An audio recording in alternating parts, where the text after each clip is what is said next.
Talking once again about the Protestant Reformation, because you know I like to talk about the Protestant Reformation. But the reason we're going to start here is because the Protestant Reformation was a seminal moment in church history.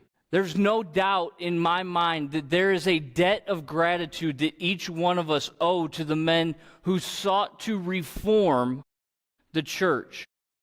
And they sought to reform the church by recovering a fundamental doctrine that had either been lost or it had been watered down.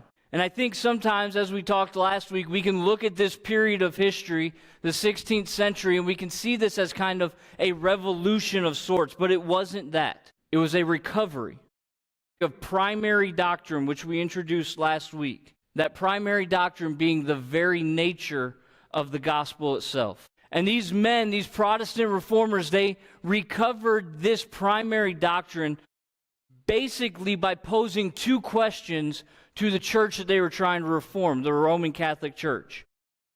They asked two questions. Number one, where do we derive our authority? From Scripture or from tradition? And number two, how is salvation given? The Reformers' answers to these two questions, they became this formal and material cause of their Reformation.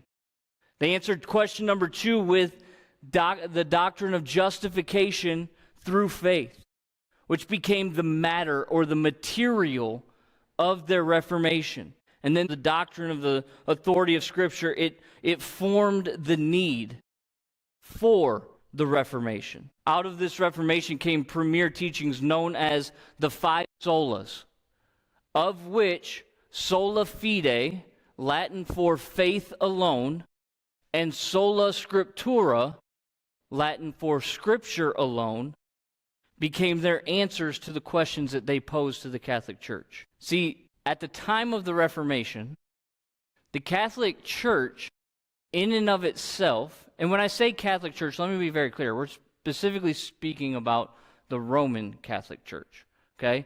When we talk about the Apostles' Creed, we're going to talk about the Universal Catholic Church, but that's completely different.